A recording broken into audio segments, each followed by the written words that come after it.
Satu konsep begini teman-teman sekalian. Subhanallah, saya tidak tahu ya, saya pun pribadi butuh memperbaiki terus diri saya, dan saya ajak teman-teman untuk itu. Pangkal kaya itu adalah sedekah, bukan pangkal kaya itu nabung. Ini perlu diperbaiki nih, gitu kan? Karena ada prinsip kapitalis yang mengatakan ya, menabung pangkal kaya, dan ini orang Islam banyak yang pakai nih konsepnya. Terus dapat gaji nabung, terus gini. Dan orang kalau sudah menabung, mudah nggak untuk ngeluarin? Hah? Susah. Karena dia targetnya menabung. Dari 1 juta, kapan 10 juta, 10 juta, kapan 100 juta, kapan 1 miliar. 1 miliar, manusia nggak bisa kenyang, nggak bisa puas. Kata Nabi SAW, manusia tidak akan puas sampai tanah kuburan dimasukkan di mulutnya. Nggak bisa. Ini kalau antum mau punya mobil, begitu Allah kasih mobil, wah pengen 2 mobil, pengen ganti. Oh sudah ketinggalan nih, sudah 1 tahun yang lalu, dan seterusnya. Ya, manusia selalu tamak. Itu sudah sifat manusia, subhanallah. Kecuali yang Allah rahmati, yang punya keimanan dalam hatinya. Maka Abdurrahman memberikan pelajaran kepada kita, dan sebelumnya waktu kita bahas juga tentang Zubair bin Awam, Talha bin Ubaidillah, Ali bin Abi Thalib, Uthman bin Affan, Abu Umar bin Khattab, Abu Bakar radhiyallahu anhum ajma'in, ini semuanya punya ciri khas teman-teman sekalian. Dan waktu itu yang membuat mereka jadi kaya raya, kayanya luar biasa, kayanya nggak bisa digambarin. Saya baca sampai saya bingung, pakai kalkulator hitung hartanya Abdurrahman nih, gitu kan. Saya pakai kalkulator di kantor saya hitung, luar biasa nih kekayaan yang luar biasa. Sampai dia punya bongkahan-bongkahan emas, itu waktu mau dibagi sebagai warisan, karena sudah lama ya ditaruh, jadi melengket masuk satu sama yang lain, itu harus dipukul dengan kampak. Dan yang memukulnya sama kampak itu memotong emas, dipotong emas seperti potong daging, gitu kan? Itu sampai tangannya luka orang-orang itu, saking banyaknya. Subhanallah, kata kuncinya mereka jadi kaya raya dan melimpah hartanya justru karena sedekah.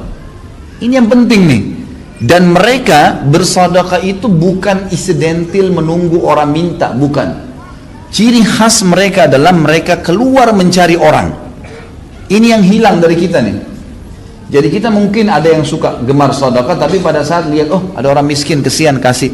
Itu sudah umum teman-teman sekalian. Yang tidak umum, programkan tiap hari keluar cari orang miskin sedekah. Ini ciri khasnya sahabat nih. Jadi mereka menganggap itu program hidupnya. Bahkan di kalangan ahli sejarah mengatakan para sahabat melihat memberikan sedekah di jalan Allah lebih mereka dahulukan daripada mengisi perutnya yang sedang lapar. Bayangin.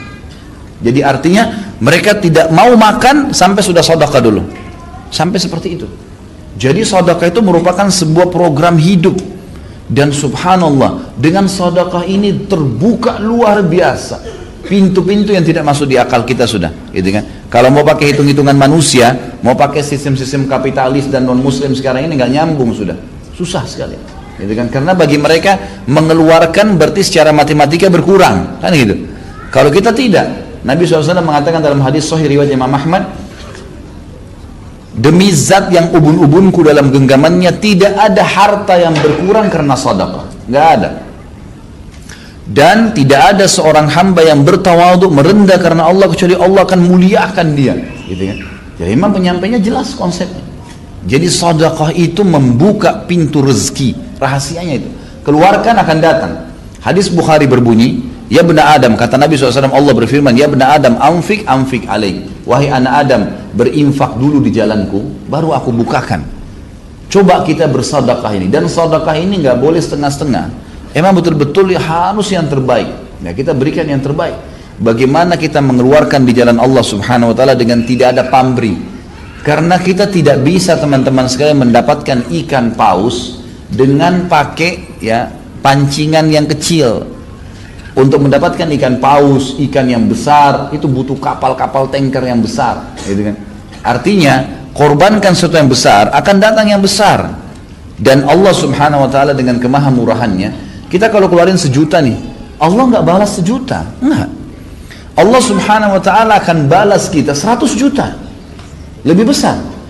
Efek ibadah itu kalau kita kerjakan, balasannya berlipat-lipat. Kita sudah tahu balasannya 10 sampai 700 kali lipat. Ini bukan hanya dalam masalah pahala puasa, masalah sholat, tidak. Masalah sedekah itu pasti dijanjikan bisa 10 sampai 700 kali lipat yang dibalaskan. Itu sudah jelas. Tadi hadis berbunyi tidak akan berkurang harta karena sedekah. Kalau kita keluarkan sebagai ibadah, itu akan dibalas oleh Allah 10 sampai 700 kali lipat. Ini janji. Dan kita tahu innallaha la yukhliful mi'ad. Allah tidak akan pungkiri janjinya. Wa man asdaqu minallahi qila. Siapa yang lebih jujur daripada Allah dalam pernyataannya? Enggak ada. Ini janji. Ini ciri khasnya sahabat. Tahu betul janjinya Allah. Tahu betul apa yang disampaikan Nabi SAW benar. Enggak mungkin salah. Maka mereka terapkan dalam kehidupan mereka. Coba diperhatikan bagaimana perilaku-perilaku para sahabat pada saat mereka bersedekah. Mereka selalu memberikan yang terbaik. Bahkan yang mereka berikan itu minimal sama dengan apa yang tertinggal di hartanya. Jadi misalnya mengeluarkan setengah harta, itu minimal perilaku mereka itu. Ya. Jadi ada yang mengeluarkan sampai seluruh hartanya dikeluarkan. Ada yang mengeluarkan minimal setengahnya. Ini luar biasanya. Mereka selalu melakukan perbuatan tersebut dengan keyakinan ini tidak akan berkurang harta karena bersedekah. Allah Subhanahu wa taala akan mengembalikan kepada kita berlipat-lipat ganda, dan diantaranya bukti nyata Abdurrahman bin Auf. Abdurrahman radhiyallahu anhu pada saat tiba perang Badar, beliau sempat bersedekah dengan 2000 dinar. Dan pada saat itu Abdurrahman di perang Badar masih baru memiliki harta 4000 dinar dikatakan. Jadi seluruh uang yang dia miliki itu 4000 dinar. 1 dinar ini teman-teman sekalian kalau kita kurskan di hari sekarang sekitar 1.600.000. 1 dinarnya, gitu kan? Ini subhanallah kurang lebih nilainya itu 32 miliar. Keluarkan di jalan Allah setengah yang kita milikin. Gini ada deh contoh rasional, teman-teman coba kalau pas lagi di kantongnya sekarang ada 50.000 dua. Anggaplah uang 50.000 satu utuh, yang 50.000 kedua itu ada pecahan 10.000, 5.000, 1.000. Kemudian lewat celengan masjid, lewat fakir miskin, kira-kira yang mana antum keluarkan? Hah?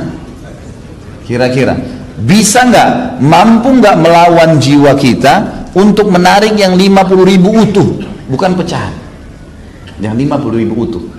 Abdurrahman memberikan pelajaran kepada kita teman-teman sekalian, rasa yang ada secara eksternal dari tubuh dan perasaan yang ada internal dalam tubuh itu ditundukkan untuk Allah Subhanahu wa taala. Luar biasa itu. Jadi ini ditundukkan untuk Allah. Ini penting ya. Rasa takut, rasa suka, rasa sedih, rasa tunduk kan itu. Semua dikembalikan kepada Allah Subhanahu wa taala.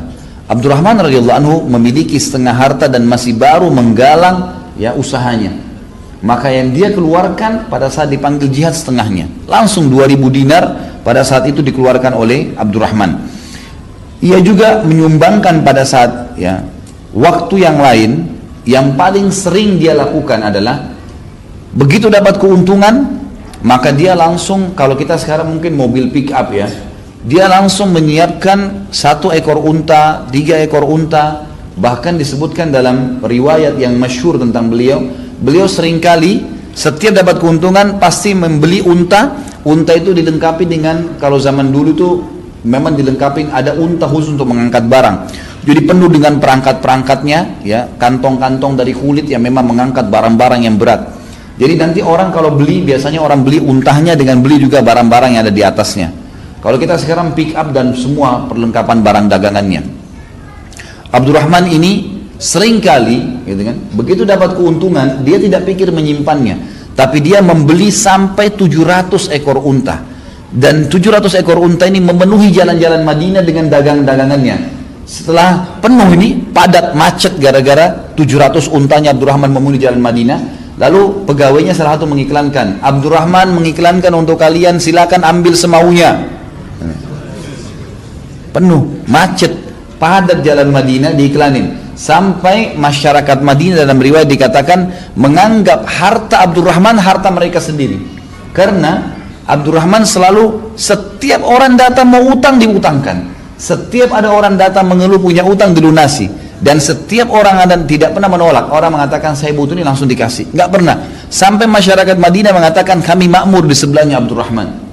Jadi sangat luar biasa, mendatangkan 700 ekor unta dengan seluruh apa-apa yang ada di dalamnya, gitu kan? Itu kemudian dibagi cuma-cuma. Ini jalan, ini bukan 1-2 kali ya. Ini terus menerus. Pokoknya setiap ada duit langsung pembagian cuma-cuma. Saya melihat